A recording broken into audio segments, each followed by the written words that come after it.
Hey everybody, it's Rabbit. Welcome to the channel. And today we're going to be doing something a little interesting. We're actually going to be evaluating an ablative armor package that the Ukrainian army put on a Leopard 2A4.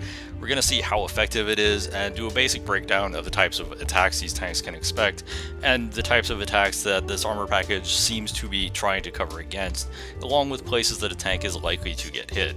Now, this is obviously a new-ish type of video for the channel, but if you do like these kind of real-world breakdowns, just let me know, and we can certainly look into doing some more of them.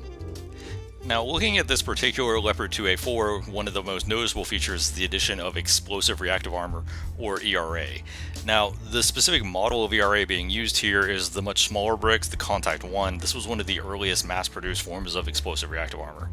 Now, it's important to remember with Contact 1 that it's almost entirely offering protection against what is chemical energy rounds. These are heat high explosive anti-tank, the type you'll most commonly see on guided missiles or shoulder-fired weapon systems.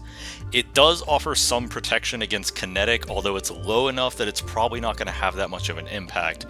Although some parts of this tank do have the ERA applied in a somewhat interesting way, and we'll kind of look into that a little bit more. But one of the questions posed online is the ERA is not everywhere on the tank. In fact, it seems to be on specific parts of the tank. So that's what I'm going to spend most of the time breaking down, is what parts of the tank get hit by what types of weapons and what parts of the tank are already protected against what types of weapons.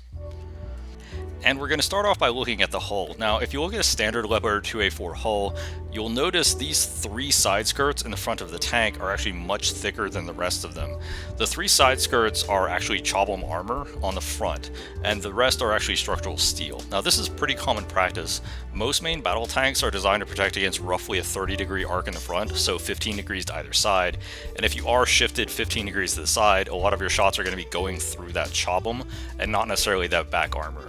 And a lot of tanks kind of accept that if you're hitting behind those first three skirts, that what you're going to be doing is you're going to be hitting, you're going to be hitting unprotected parts of the tank. They can't possibly add enough armor to protect from.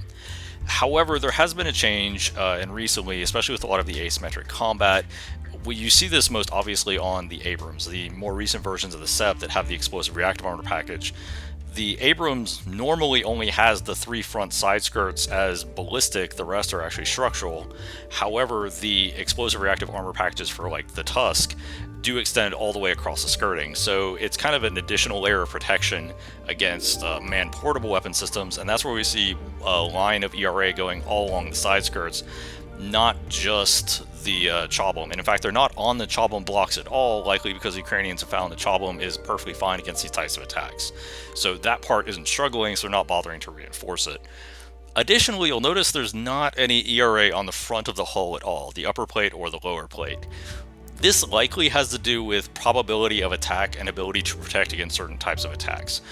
The lower plate actually has a decent layer of Chobham behind it, so it can protect against these shoulder-fired weapon systems. However, it's not enough to protect against a kinetic round, like a sabot, like a armor-piercing, fin-stabilized discarding sabot, otherwise called a sabot or a dart. These kind of kinetic rounds fired by other tanks will probably go through regardless, and because the explosive reactive armor, the Contact 1, doesn't protect against these kind of darts, it's kind of a lost cause to put it on the lower hull. Additionally, when you start talking the more powerful anti-tank weapons, or more powerful anti-tank missiles, guided missiles like the Cornet, they're probably going to hit higher up on the tank or around the turret. They're less likely to hit lower on the tank. Lower on the tank is more likely to get hit by shoulder-fired weapons. So they're not really bothering to protect the front of the hull because the types of attacks the front of the hull is getting hit by doesn't need that type of protection. And you see this on a lot of NATO tanks where the Abrams doesn't bother reinforcing its front, even in some of the most recent models. Challenger does reinforce some parts of it, but by and large, like, what is it, the Leopard 2A6, Leopard 2A7, somewhere around there, they also added plates on the top part of the hull, but not the bottom part of the hull. And all of this kind of leads to the idea that the hull, if it gets hit by a powerful kinetic round, is probably going through anyway, and a lot of the shoulder-fired weapons aren't really going through the composites, so it's really just the heavy ATGMs that might hit there. And this is part of the reason why they're probably not bothering to put Contact 1 ERA on the upper or lower hull, because the types of weapons hitting there are getting stopped by the Chobham, and the other types of weapons like kinetic rounds are going to go straight through regardless. Now, the turret is actually the part of the tank that's the most likely to get hit. That is generally where most shots occur. So if you ever wonder why most tanks have heaviest armor in the turret, that's why. And if you see the side of the turret, we have some contact 1. Now, there is Chobham underneath it, but this is likely a stopgap against some of the more powerful anti-tank guided missiles that it might get hit by in that area. So for what it is, probably reasonably effective. The front of the turret is where it starts to get weird, because you can see we have this entire like superstructure built onto it to specifically angle the ERA in specific areas. Like for example, near the lower part, they're actually angled very sharply down, and the upper parts are almost flat.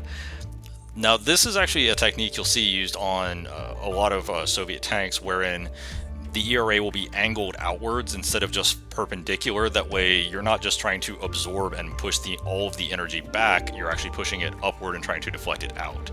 So this is likely there to provide additional protection against, say, tandem warhead shaped charges and sabos, and that's probably the reason why it's in that specific orientation. You also see a little bit of extra protection around the mantlet. The mantlet on the Leopard 2s can be a little on the weak side, so that's probably why that has a bit of extra protection on it.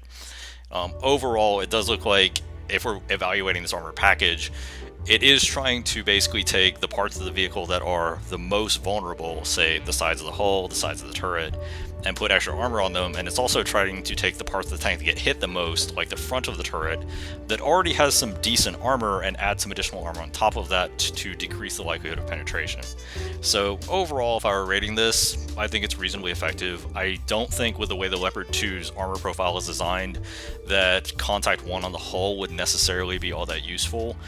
It kind of just depends on what types of munitions you're getting hit by. But the types of munitions in theater that you're likely getting hit by that low on the vehicle are probably munitions that aren't consistently breaking through the Chobham anyway, or it's something like a Sabo from a T-80 or something, and at that point contact 1 wouldn't even help. So overall, I think it's a pretty interesting modification. Wouldn't mind seeing it in War Thunder, actually. We'll probably see it as an event vehicle, given how much Gaijin likes to put Leopard 2s as event vehicles. So anyway, hope you enjoyed the video. If you like these kind of breakdowns, let me know. I could certainly try to do more of them on the future on more interesting vehicles. And if you did enjoy the video, like, comment, and subscribe. Always appreciated. Have a nice day, everybody.